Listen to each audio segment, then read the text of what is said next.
Hi అండి, అందరికీ నమస్కారం. అందరూ ఎలా ఉన్నారండి? మేమైతే చాలా బాగున్నామండి.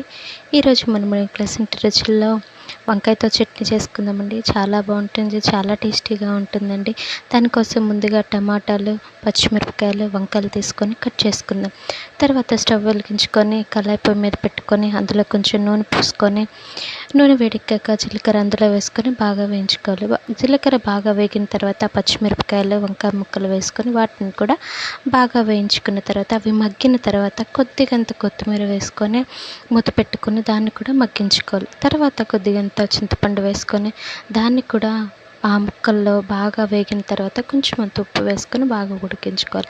అవి బాగా ఉడికిన తర్వాత ఒక మిక్సీ గిన్నెలో తీసుకొని బరకగా మిక్సీ పట్టుకొని మరలా అదే కళాయిలో కొంచెం ఆయిల్ వేసుకొని టమాటాలు వేసుకొని బాగా మగ్గించుకోవాలి.